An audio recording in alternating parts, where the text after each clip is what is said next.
हाँ, नमो नमः। आज हम अव्ययभाव समास में आगे पढ़ेंगे और आगे आज का हम प्रकरण पढ़ेंगे। अव्ययभाव समास में यदि पूर्व पद संख्यावाची है और उत्तर पद नदी या नदी का नाम या कोई वंशवाची शब्द है तो ऐसा जो पद होता है वो भी हम अव्ययभाव समास में पढ़ेंगे।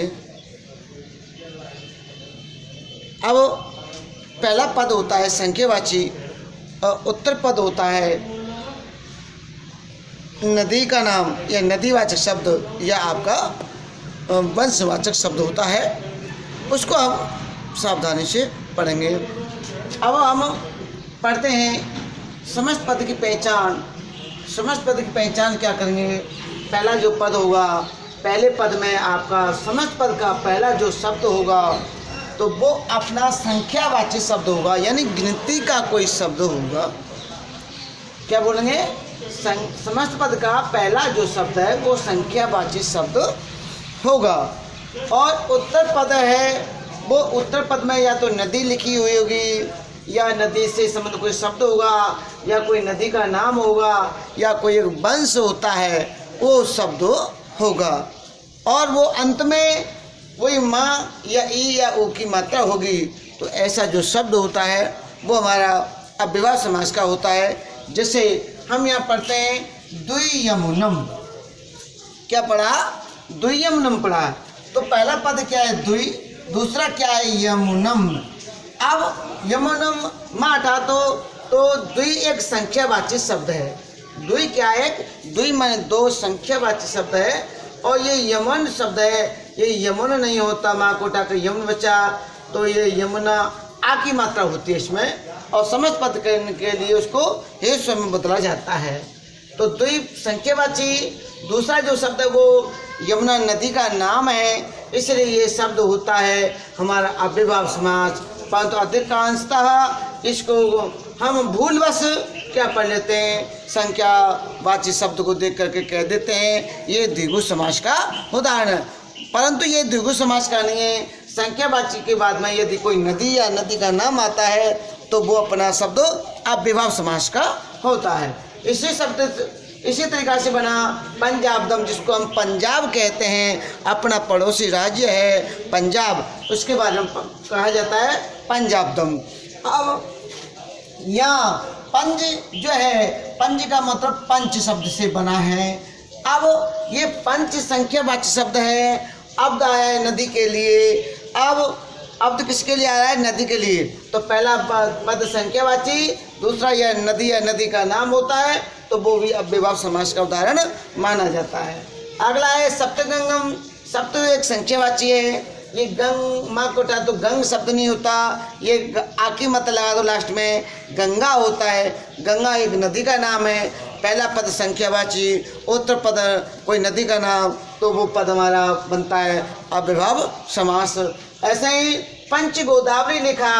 पंच है अपना संख्यावाची शब्द और दूसरा है गोदावरी। गोदावरी एक नदी होती है। अब गोदावरी में परंतु होती तो बड़ी की मात्रा है। ये समस्त पद में हम उस बड़ी की मात्रा को छोटी मात्रा में बदल देते हैं। तो ये गोदावरी एक नदी का नाम है। पहला पद संख्यावाची, दूसरा नदी का नाम। ऐसा जो पद होता है वो हमारे अव्ययभाव समास का उदाहरण होता है। इसी प्रकार से आ रहा है त्रिकावेरी। त्रिमन तीन संख्यावाची है और अपना कावेरी शब्द है, ये नदी का नाम है। कावेरी में बड़ी की मात्रा होती है, परंतु समस्त पद करते समय ये बड़ी की मात्रा को छोटी की मात्रा में लिखा जाता है। ये अपने समस्त पद की पहचान हुई। अब हम पढ़ते हैं विग्रह पद की पहचान। विग्रह पद में थोड़ा ध्यान रखना है, इसमें तीन पद दिखाई दे जाएंगे अपने को। अब पूर्व पद और उत्तर पद, मैंने तो दो ही है, पूर्व पद और उत्तर पद। परंतु मैंने यहाँ क्या लिखा? पूर्व पद में लिखा है संख्यावाची शब्द एवं नदीवाचक दोनों शब्दों में षष्ठी विभक्ति होगी। यानी जो पूर्व पद है, पूर्व पद में दो शब्द होंगे। यहाँ पर एक होता है नदी का नाम, वो संख्यावाची शब्द पहले, और दूसरा होता है नदी का नाम। तो इन दोनों जो पद हैं पहले पद में, उन दोनों पदों में क्या लगा देंगे? क्या लगी होगी, षष्ठी व्यक्ति का रूप होगा, षष्ठी का रूप होगा और वचन का प्रयोग संख्या को देख करके अपने को लगाना है। तो पहले पद में संख्यावाची और नदी वाचक शब्द इन दोनों में षष्ठी विभक्ति का रूप होगा। कौन सी का होगा, षष्ठी विभक्ति का रूप होगा। अब उत्तर पद में एक समूह अर्थ को बताने के लिए, किसको, समूह अर्थ बताने के लिए यहाँ पर समाहार शब्द होता है। अब विग्रह की यही ध्यान रखना है, ये जो संख्यावाची शब्द होता है ये समूह अर्थ को बताता है, ठीक है। हाँ, अब जैसे हमने उदाहरण लिखा, पंचानाम अब्दानाम समाहार है, तो ये अपने ये जो है अपना एक पहला पद है, इसमें संख्यावाचक शब्द है और ये अब ये नदीवाचक शब्द है। दोनों पूर्व पदों में क्या लग रही है, षष्ठी का बहुवचन लग रहा है, क्योंकि पंच शब्द तो संख्यावाची है और ये बहुवचन का रूप है, तो षष्ठी का लगाना है। तो पंचानाम अब्दानाम, अब लास्ट में समूह अर्थ को बताने के लिए क्या लगाया हमने, उत्तर पद में समाहार है जोड़ा है।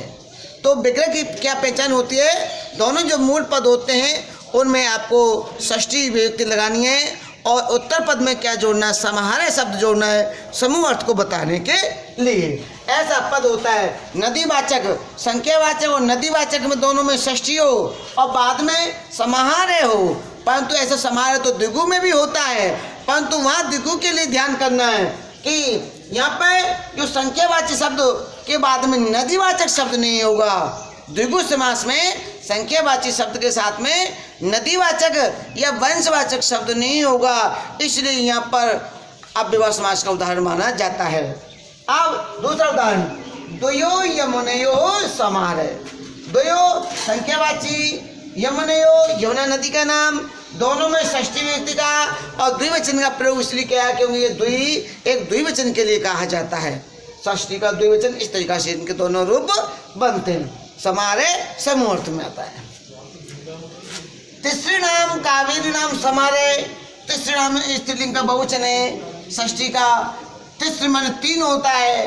कावेरी एक नदी का नाम है, ये तो संख्यावाची शब्द और ये नदी का, दोनों में संख्यावाची में और नदी में दोनों में षष्ठी व्यक्ति लग रही है और लास्ट में समाहार है जुड़ा हुआ है। अगला है सप्ताह नाम, अब गंगा नाम समाहार है, शब्द एक संख्यावाची है, गंगा नदी का नाम है, तो दोनों में षष्ठी लग रही है और लास्ट में समाहार आता है। ऐसा हमारा विग्रह पद है, अव्ययभाव समास का उदाहरण होता है। अब हम पढ़ते हैं विग्रह दो दे रखा है, इसको समझ पद करने का क्या नियम है। देखें, यदि विग्रह पद के संख्यावाची शब्द एवं नदीवाचक शब्द दोनों में षष्ठी विभक्ति लग रही होगी, विग्रह में भी हमने पढ़ा संख्यावाची में और नदी में दोनों में षष्ठी लग रही है, और उत्तर पद में क्या दे रखा है, समूह अर्थ को बताने के लिए समाहार जोड़ दे रखा है। ऐसा विग्रह पद होता है वो अव्ययभाव का होता है। तो इसको समस्त पद करते समय क्या करना है, सबसे पहले नंबर 1 पर क्या लिखना है, दोनों मूल पदों में से विभक्ति को हटाना। मूल पद क्या है, संख्यावाचक शब्द और नदी का नाम नदीवाचक शब्द, इन दोनों में से षष्ठी विभक्ति को हटा देना और षष्ठी विभक्ति को हटा करके उसके बाद में नंबर 2 पर क्या लिखा है, समाहार को बिल्कुल हटा देना। जो समाहार शब्द है यहाँ से बिल्कुल उसको क्लियर हटा देना है और हटा करके दोनों जो मूल पद आगे संख्यावाची और नदी का नाम, इन दोनों को मिला करके एक साथ लिख देना। अंत में शेष कार्य जो बड़ी मात्राओं को छोटी मात्रा में कर देना है। ठीक है, इस तरीके से हम विग्रह पद करते हैं। अब मैं आपको उदाहरण बताता हूँ।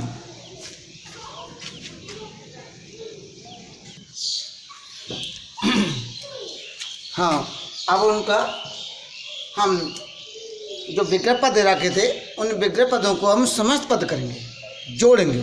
और जोड़ते समय क्या करना है अपने को कि जैसे हमने पढ़ा था पंचानाम नर्मदा नाम समाहार है, तो सबसे पहले क्या किया हमने कि जो विग्रह पद दे रखा है इन विग्रह पद में जब समस्त पद करेंगे तो समस्त पद करते समय दोनों जो मूल पद हैं अपने संख्यावाची और नदीवाचक शब्द का नाम, इनमें से जो विभक्ति लग रही थी षष्ठी, उन विभक्तियों को हम हटाना है।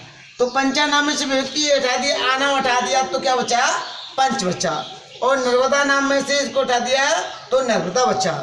तो पंच और नर्मदा शब्द बचा। इसके बाद में क्या करना था अपने को कि जो समारे था दूसरे नंबर पर, ये समारे को बिल्कुल हटा देना है। तो अब क्या बन जाता है, इन दोनों को जोड़ करके पंच नर्मदा बन गया। अब ये आखिरी मात्रा आ रही अंत में। अव्ययभाव समास में बड़ी मात्रा को हम छोटी मात्रा में करते हैं, तो पंच नर्वद बन गया।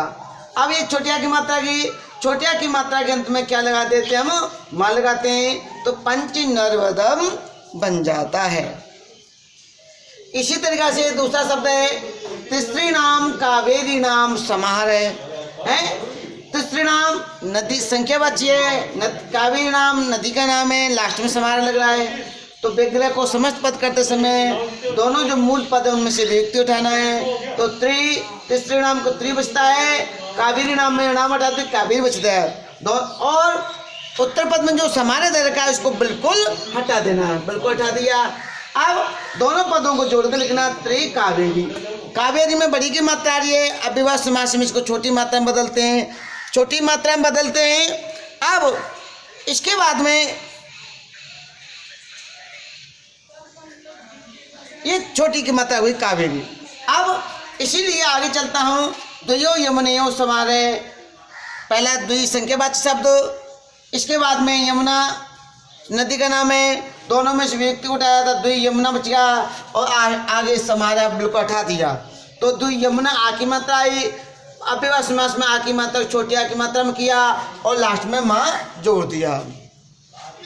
आगे पंचा नाम अपदा नाम समान है, तो पंच संख्या को व्यक्ति को उठाया, पंच अपदा नाम में से हटाया, अब्दोचा दोनों को जोड़िए पंजाब बन जाता है। अब ये पंच था, इसको पंच को क्या करना है, जसत्व करके आपका इस तरीका से ज की उत्पत्ति हो जाती है, तो पंजाब शब्द बन जाता है। अकारांत है, लास्ट में मां जोड़ दिया। अब हम करते हैं विग्रह पद करने का नियम। समस्त पद रखा है, उसको विग्रह कैसे करेंगे। यदि समस्त पद के पूर्व पद में षष्ठी संख्यावाची में, यदि समस्त पद के पूर्व पद में जो संख्यावाची है वो संख्यावाची शब्द में संख्यावाची हो, उत्तर पद में नदी या नदी का नाम हो, तो विग्रह पद करते समय क्या करना, नंबर 1 पर उत्तर पद में से संज्ञा पद को पहचानना। क्योंकि मात्रा यहाँ पर छोटी और बड़ी की मात्रा आती है, इसलिए छोटी की मात्रा आती है, ये देखना है ये छोटी का है कि वास्तव में ये बड़ी का है, छोटी ऊ का है कि ये बड़ी ऊ का है, इस तरीका से ध्यान करना है। दूसरी बात क्या है, पूर्व पद में संख्यावाची शब्द को देखते हुए पहले पद में संख्यावाची देखना है, देखते हुए दोनों जो संख्या और नदी का नाम है दोनों में आपको षष्ठी विभक्ति लगा देनी है। क्या लगा देनी है, षष्ठी। षष्ठी लगा करके अंत में संख्या के कारण उसमें समाहार लिखना है। जैसे त्रिगंगम लिखा, इसमें सबसे पहले क्या लिखेंगे, संज्ञा पद की पहचान करी त्रि, और ये गंग शब्द नहीं बचता है, ये माँ को टाकर गंग नहीं होता, ये गंगा होता है, ये गंगा आ गया संज्ञा पद की पहचान।